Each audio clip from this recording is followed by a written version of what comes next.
Hey, you're listening to Don't Lie to Your Life Coach podcast with Kim Arrington. I'm Kim Arrington. I'm a life coach, a weight loss coach, an author, and a badass passionate about helping you connect back to your most authentic self.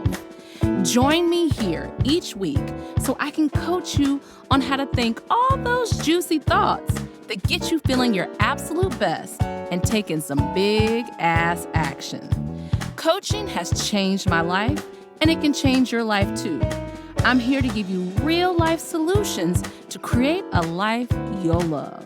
Because the truth is, boo, you ain't just got problems, you got options.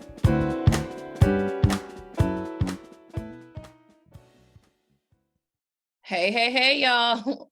Why did okay, Fat Albert, don't come for me. Why did I realize that? Hey. Y'all know that's Fat Albert. Did y'all watch Fat Albert growing up? I actually kind of co-opted that. Mine is more like, hey. But I realized the other day, I was like, where do I know that from? Anyway, hey, y'all, hey. You know, I'm in North Carolina. I'm going to try to cover up this cup so you can't see the business on the cup. But I'm drinking peppermint tea. There's a whole story I want to tell you about the peppermint tea. But first, we are in fourth winter in North Carolina. I don't know when you're going to get this podcast, but we're in fourth winter. And it's funny. I have about 20 chigger bites on me. I sometimes work on my neighbor's porch and they have like a wicker style furniture. And I put my hand down. I'm pretty sure that's where I got my chigger bites. No, they ain't bed bugs. No, they ain't. I know what a chigger bite is, but I literally haven't had one in about, I'll be 46. I would say I probably haven't had any since I was 10. So that's, 36 years. And they weren't super itchy. The one that was really itchy was on my back. They bit me up one side of my arm. That's where I figured out where I got the chiggers from, because I put my arm on the armrest. So like I had about 14 bites on my arm, and then like 4 bites on my math's gonna be wrong, y'all. 2 bites on my neck, a couple of bites on my back, 1 on my leg. So I could tell like where I put my arm on the armrest. I didn't even feel it, which is actually really funny. But chiggers can be very itchy. These are healing. They take a long time to heal though. Let me see if you can see. Can you see those? Those are chiggers. They do not burrow in your skin like we were told when we were kids. They just bite you, and they're usually really itchy, but only my back one was super itchy. But now that I'm saying that, I feel itchy. All right. So today I'm really excited about this podcast, and maybe this podcast, the way you talk to yourself, can either be a chigger bite or a soothing cup of peppermint tea. Speaking of that, let me read this. And it's funny about this peppermint tea because I am getting over a little thing, I don't like to call it a sickness. I really think what we call sinus infections are basically the change in season. Our sinuses are very vulnerable. And I think what happens is when the seasons change, and pollen came out record time in North Carolina in February. When the seasons change, I want to sing seasons change. No, okay. Bangles, not that. All right. When the seasons change, I love how my brain thinks. Look at how I'm talking to myself. I think our sinuses react with the dryness in our homes. You know how our homes get very dry, and then it'll be here, especially it gets hot, then it gets cold. Like it was 27 degrees today in March. Yesterday was the first day of spring. Okay. 27 degrees. It's going to go up to 64 today. That's a huge temperature spread. I think our sinuses react with producing lots and lots of mucus to try to lubricate and to get rid of the pollen and do all that. I think we call that a sinus infection.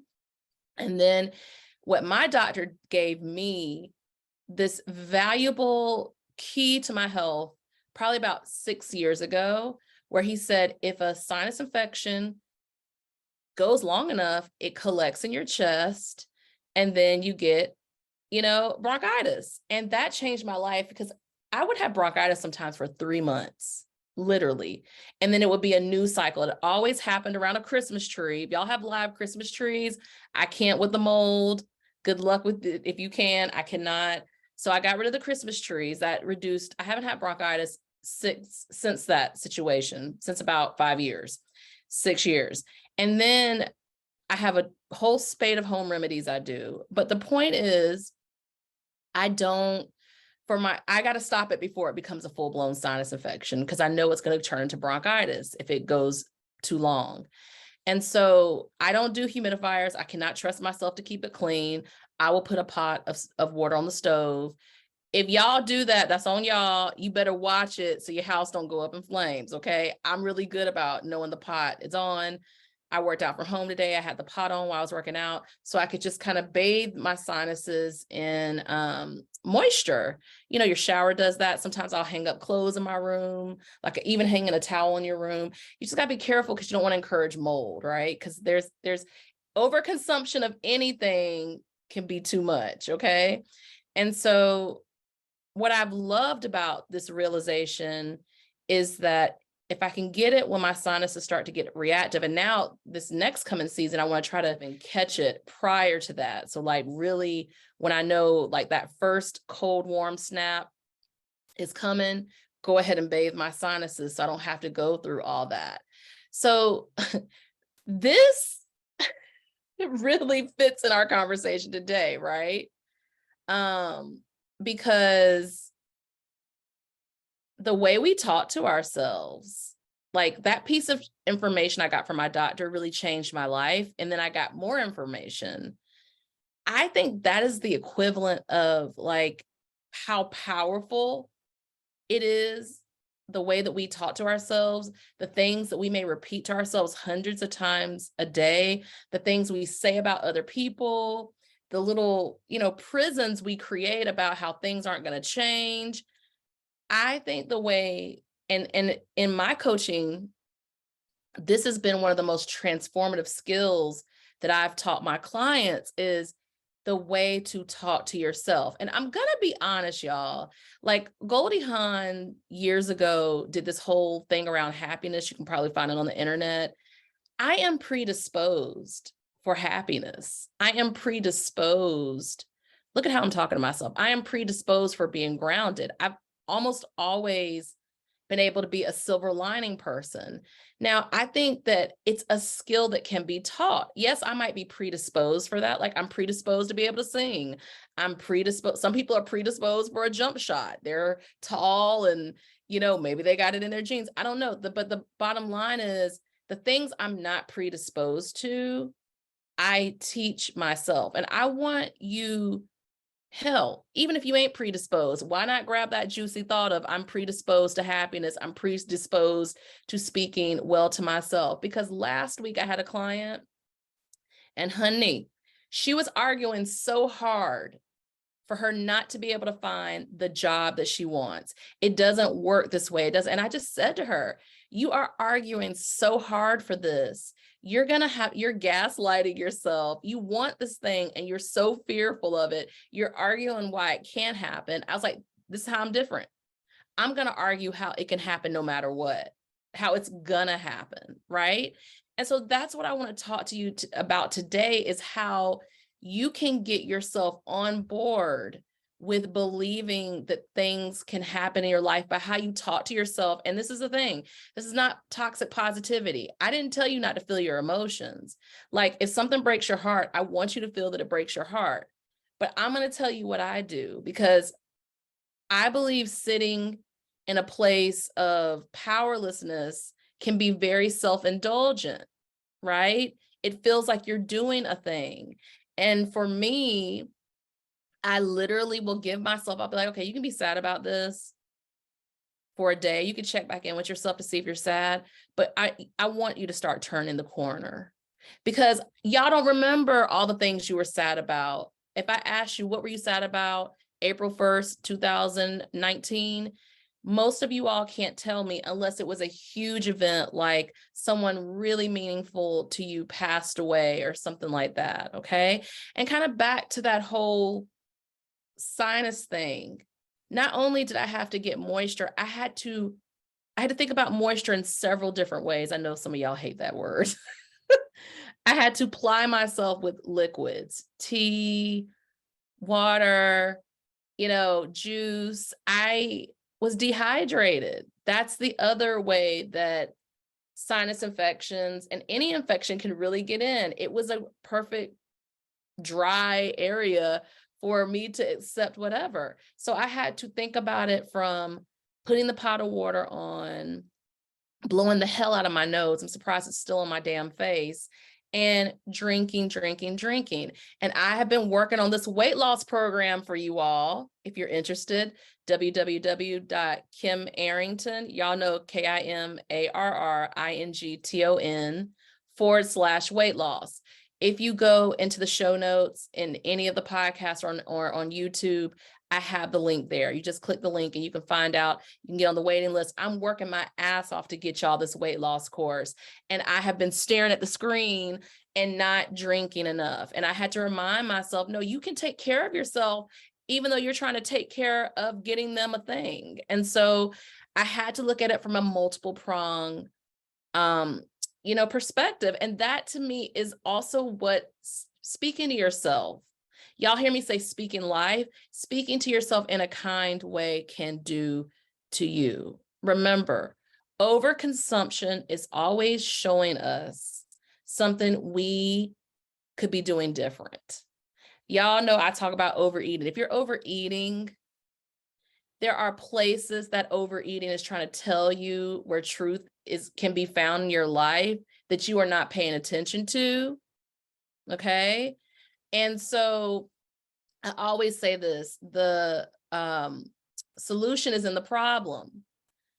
What I just said is, if I'm honest about why I'm overeating, why I think I'm overeating, and I solve for those things, then my relationship with food can change. And I can also work diligently to change that relationship. I mean, y'all, it's kind of funny. I did not know weight loss was going to take me on this journey of self, but it did. There's a lot of ways to go on journeys of self, right? Over consuming money, alcohol, shopping, sex.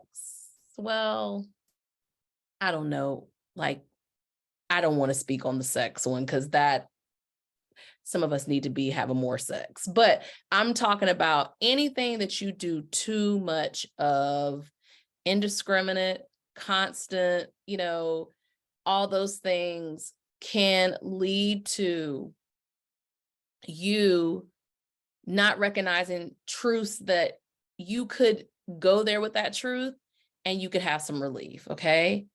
Our actions are always reactions to something. If you want to change your life, if you want to feel better, you have to find the something and do something about it. Something and do something about it.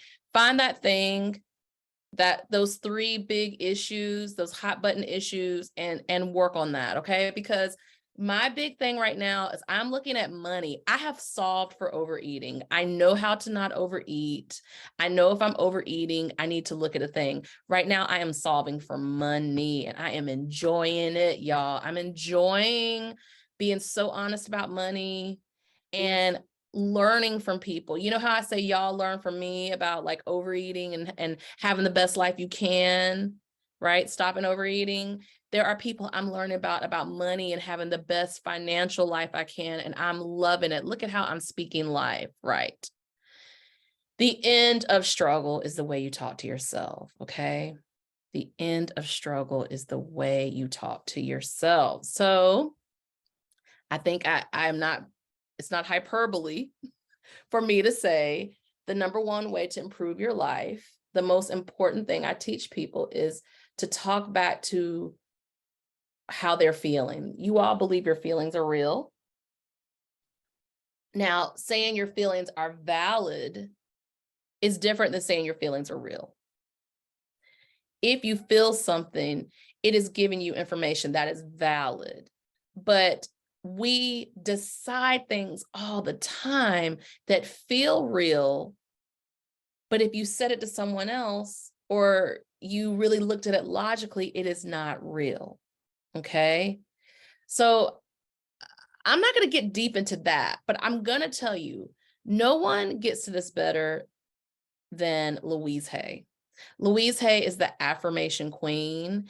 And you all will be like, well, what are affirmations? Well, the reason why I like affirmations is that your subconscious is like the recorder. It's constantly recording. Sometimes it's a black box recorder. You know, the black box recorder when the plane goes down and it's a recording of what happened. Sometimes it's recording everything, but it's really focused on that safety and that like preventing tragedy, right? That's why I made that reference to the black box, because they listen to that to understand, to piece together what happened in the accident. But your subconscious also is so highly suggestive. You know what I'm saying? Sounds like digestibles. Have you ever traveled to the UK? There are these delicious cookies called digestibles. And I was like, these are so good. I did not know they were shit cookies. You literally eat them to help you shit. I need no help shitting, but it was hilarious. Like, I was like, what digestibles? Anyway, your subconscious is highly suggestive, not that kind of suggestive, Kim. You can literally change what shows up in your life, the choices you make in your life, by plying your subconscious with a repeated thought. Now, I love this. You all, I'm going to link to him. Dr. Russell Kennedy talks all about anxiety and how to live with anxiety and how to change how it affects your life. And he's my latest like self-help, self-development crush. I do believe, like he says, that talking is a huge piece of it, but locating where that feeling is in your body, you know, it's part of the reason why I exercise. It's part of the reason why I was like, let me hop on and do a podcast right now, because I just did arm day, is when I am moving, I'm also moving out. I'm also like, my thoughts are happening, but I'm also having a physical response to those thoughts. When I meditate, it's a physical action that I'm doing along with my thinking. And I think that's really powerful. I'm not going to talk about that today, but I am going to link to Dr. Kennedy. So Dr. Russ is what I call him. So you can learn more about him. He's also fantastic to follow on Instagram. I'll also put his Instagram handle on there as well. Okay. But he talks a lot about that. I ain't talking about that. I'm talking about actually how you talk to yourself today. Okay. So, and I'll also link to Louise Hay. Now remember, Louise Hay had a lot of prominence in the 80s and the 90s. So you'll feel that sometimes when you're reading her things, but I'm telling you, You Can Heal Your Life changed my life. It's one of the top 5 books that have changed my life. Okay. So let's talk about it. The way you talk to yourself, and let me give you some examples, because it does fly off my tongue, right? I'm so beautiful. I'm one of the kindest people I know. Those I am, you're really gonna talk about I am. I love how my mind thinks. I love how I can figure things out. I'm using these, I do believe all this about me, but I'm using this as in reference, how you talk to yourself. I feel so good about my future. I know that I have my own back. I know that there's so many people who love me. I know that I'm worthy. I feel so good about figuring things out in midlife. I know that I can stop overeating. And then there's like a little bit more of a neutral place where you're like, I'm open to seeing what happens with my overeating. I'm open to believing love could work. I'm open to thinking that this job is a good fit, even though today was a tough day. So y'all, you can if you can't come up with these, like you can take a problem. I am so angry with my mother-in-law, and you can turn into, I'm open to seeing things with my mother-in-law differently. I'm open to understand that sometimes we get angry with people we care about. I'm open to realizing that I have more important relationships in my life than the one with my mother-in-law.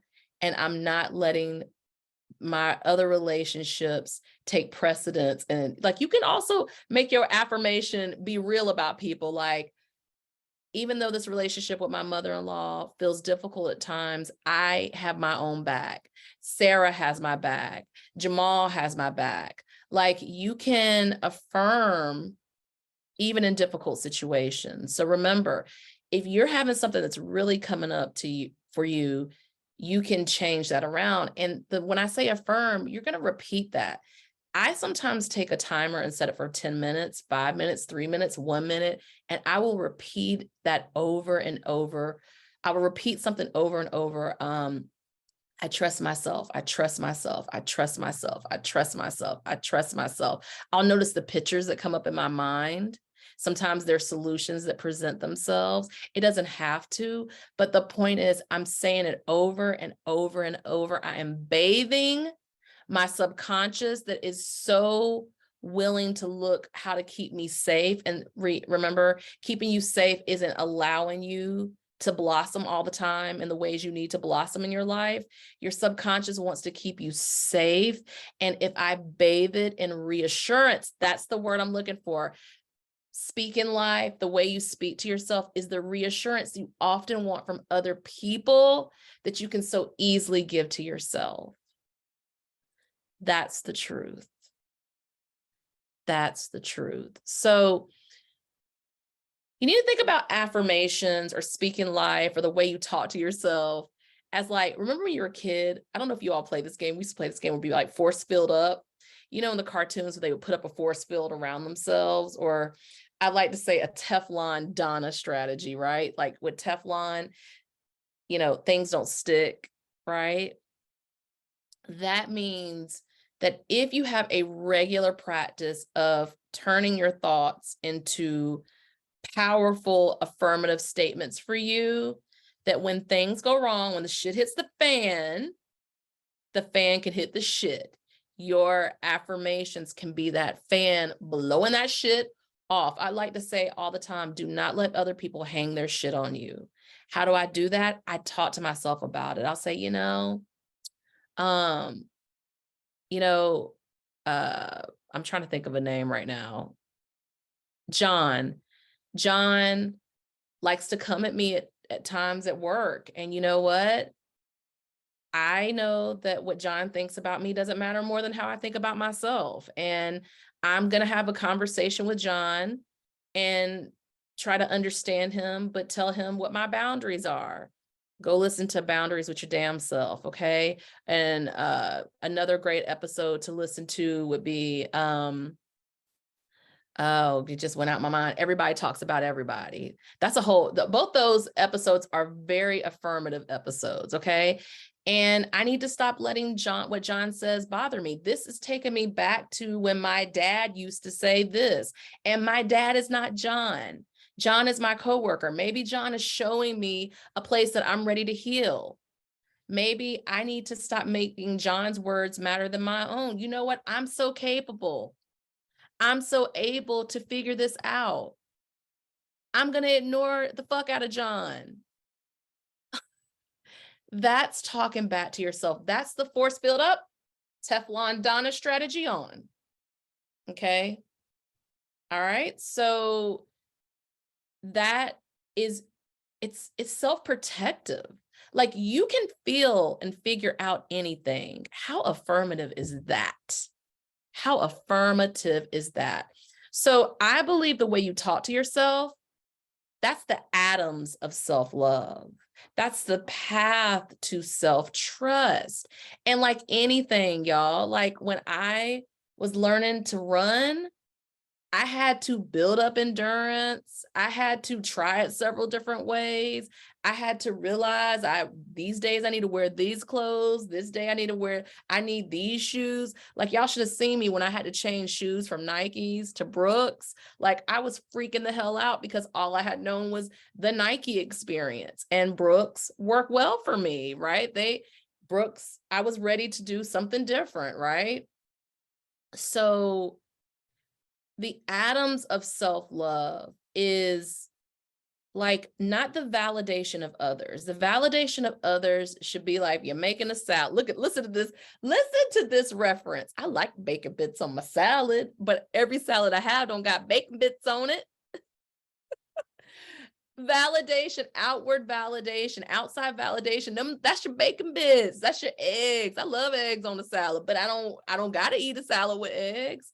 That's what your outside validation should be. I am validating the fuck out of myself so much that when other people are saying it, it's extra, it feels good, it's great, it's wonderful. But I can do that wonderful, great feeling thing for the self of me. Okay? And it's got to be practiced. It's a muscle. It's got to have practice, and you will feel it. Most of us will do a action that supports us for a long time, and then we listen to our subconscious when it's like, well, you don't really need to do that anymore. And then we go back to the way we were before, and we feel the absence, and we're like, oh, my life is so terrible. My life is so this. No, go back to what's working. That's why I say to you all, do not say, I don't like my life. The shape of my life. I want the shape of my life to change. Okay? That's different. The way you talk to yourself, positively, lovingly, in a supportive way, it's so highly effective the longer you do it. And it becomes easier, and then it becomes a habit. But you know what the cycle of change, right? Y'all, please don't make me try to find the cycle of change on my computer. The cycle of change, that last step, when you relapse, when you go back to that old behavior, you start it back over and you go back to you know what? This ain't what I want. There's something different. That relapse, every time you relapse into going back to the old behavior, you learn something from that relapse, and you can go deeper into your habit. Or you can just self-love your way and say, I really don't need to relapse because this works. And I'm going to put it on my phone that when I feel shitty, here's my shitty list. How are you talking to yourself? How are you talking to yourself? Listen to the thoughts that are going between your ears and see if you like them. Okay, here's what I do. Here's what I'm doing right now. I'm on a 30-day blitz of the way I talk to myself. I literally type out probably 15 to 20 affirmative statements every day. For 10 minutes, I affirm something, one of those statements. I do a little journaling where I'm seeing what's good. And if something's not good, I'm like, this doesn't feel good. What do I need to do to turn this around? Can I turn it around? Do I need to step back from it and it's somebody else's stuff? Y'all, it's somebody else's stuff so often. Okay. You're not going to believe this, but a little goes a long way. If you start even a 2-minute practice of affirming yourself, you're going to feel better. Like this week, I have felt better. Like I'm on day 4. Today is day 4. I affirm myself all the time, but I got really serious about that. And I'm marrying it with the money, like with money and with me getting things done. And I feel good. I feel good. Because y'all got to question your cobwebs. I don't know. Maybe like you're a sciencey kid and you love cobwebs. I'm not talking about Charlotte's Web cobwebs. I'm talking about questioning the dark, scary places that you don't go to. Why do you still need them? What can you solve for? What can you solve for? What can you do differently? What is Like actions only you need to do, not what someone else needs to do. Because that's whenever I hear a sentence and they need to, and I'm like, sis, bro, you know, what do you want to do? Person, what do you want to do? Take your power out of the hands of other people and give it back to yourself. Question your cobwebs. Question your cobwebs. That means, do I need to hold on to this version of this story? Do I need to hold on to these thoughts? I'm mad about my job. Okay.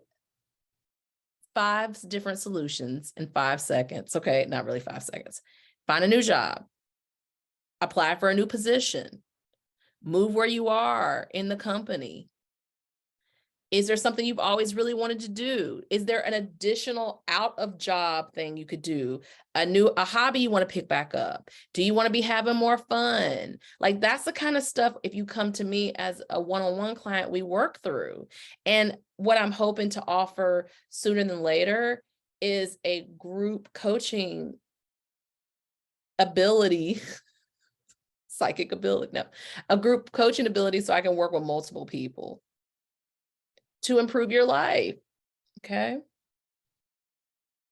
You got to talk that inner critic right out of yourself. I got that. You got to wash that, what is it? Wash that man right out of my hair. I'm really 80s today. So you have to talk the inner critic right out of you. Now, let me tell you what's so interesting about inner critics. The inner critic might sound like your voice, but it ain't your voice. The inner critic is that schoolyard bully who was hurting themselves and like the power of making you feel powerless so they could feel powerful because they felt powerless. It's the guy or girl or person who didn't love you when all you wanted was them to love you, but I mean, they won't go into. And what was more important was them loving you instead of them being the quote unquote right person to love you. It is the voice of your mama sometimes, or your daddy, the parent you struggle with the most, the teacher. I mean, I have worked with so many clients, and some of the inner critics I've heard are their teacher, their parent, and it'll be like a statement sometimes. I mean, sometimes it is dramatic and terrible, but sometimes it's just a statement that was said that their subconscious created into a thing. I can't let my inner critic take over my show. I'm going to question them cobwebs. I'm going to Teflon Donna. The way I do that is the way I talk to myself. When my inner critic comes, and my inner critic actually, y'all, is a roach. I hate roaches. My inner critic is a roach. And when I was doing the artist way, you had to like create a pictorial version of your inner critic. And I did a roach with like one of those big circles and the line going through it, you know, and that was my inner critic, right? When my inner critic comes up, it's giving me like whatever it's talking shit to me about, it's giving me ways that I can liberate myself. If it's saying, oh my God, you're doing a weight loss program and your weight is up this much, then I get to come back and be like, y'all, who cares if my weight is up 10 pounds if I've lost 65 pounds? I'm going to complain about losing 55 pounds over 10 that I'm going to get off because that's what I know what to do. When that 10 pounds is telling me I'm scared going in this direction, that 10 pounds is giving me so much information. That inner critic that says, oh, you made this mistake. You're never supposed to make mistakes. Do you know how much you walk around in the world and you don't make mistakes? Do you ever say, oh, I didn't make mistakes doing this, this, this, and this? That is what the talking to yourself is about. I'm so passionate about this because this is the shit that changes your life. It flips the script, flip mode, okay? The beautiful thing about the way you talk to yourself is it can lead you to take inspired action. Inspired action is like the thing that comes to you, the person who calls you. This is like when y'all, the universe, God as you know it, nature.com, whatever you call it, there are forces outside of yourself that step in and kind of help you along the way, your guardian angel, even if you don't believe in it, a good ass idea. And it changes your life. It's like I asked the question to myself, why I didn't get bronchitis when I was in my 20s. Why do I keep getting sick? The inspired action was my doctor saying to you, yeah, this is not rocket science. You get bronchitis because you let a sinus infection go too long. And by the way, sinus infections can clear on their own. And so the inspired action I took was, let me stop a sinus infection in its tracks. And now the most recent inspired action I'm taking is, oh, let me be preemptive. Let me moisture myself to life. That's inspired action. When something comes together, it coalesces, it comes together and tells me, this is your next step. And let me tell y'all, here's the beautiful thing. The way I talk to myself opens me up to that internal wisdom, my higher self, that part of me that just knows, your intuition. I don't care what you call it, your manifestation, the God state, whatever you want to call it. But that inspired action is a thing that makes you go to the place, that makes you talk to the person, that makes you do the thing. And it can be on a much smaller scale. This podcast could be your inspired action to take your life back, because you get to decide to talk to yourself in a loving, positive, I am worthy way. Okay. If this is hard, get some help. Read a book, positive thinking, or get up, listen to more podcasts, or go on YouTube, or hire a coach, or go to a therapist. I cannot express this enough. Y'all, if you commit to turning your thoughts around for a week, 30 days, 90 days, the rest of your life, this will change the way you view the world, how you perceive the world, how you perceive that you're making other people's opinions matter more. This is the life-changing stuff, okay? Yay, yay, yay. All right, this is good shit, good shit. Join me next week, same time, same place. Y'all, I'm rooting for you. This is the one. This is the episode. This is it.